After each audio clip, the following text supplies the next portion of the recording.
Manu Bhaker bronze medal જીતીને આવ્યા અને એણે ગીતાજી વિશે શું વાત કરી આ વિડીયોમાં તમે સાંભળો.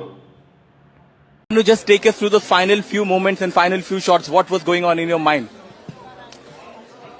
Honestly, I read a lot of Gita and all. So what was going through my mind is just do what you are meant to do.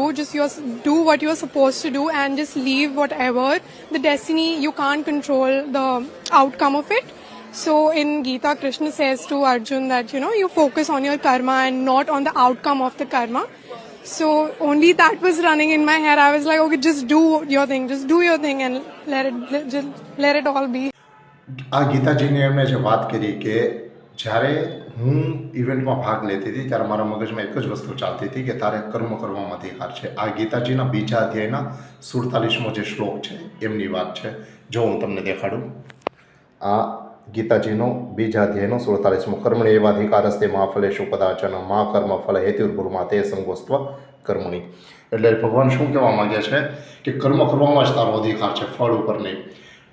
એટલે સમજો, કંઈ પણ જગ્યાએ કંઈ પણ વસ્તુ આપણે કરતા હોય ત્યારે ફળની આશા ન રાખીએ અને કર્મમાં જ એક ધ્યાન થઈ જાય, બરાબર. એને ધ્યાન કહેવાય, એને પ્રકારનો ઉચ્ચતમ યોગ કહેવાય એવું છે.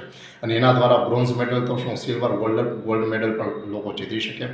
અને આના દ્વારા લોકો પોતાને મનગમતી જે ફિલ્ડ છે, જે વસ્તુ પોતાને ગમે છે એ કરવા માટે પોતે પ્રેરિત થાય એવું છે, બરાબર.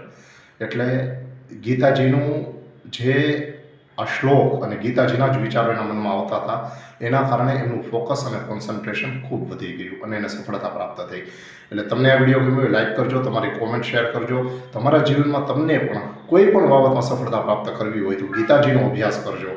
ગીતાજીનો અભ્યાસ ન કરો તો કંઈ નહીં, પણ આ બીજા અધ્યાયનો 47મો શ્લોક છે, આને તમે યાદ રાખજો અને જીવનમાં ઉતારવાનો પ્રયત્ન કરજો.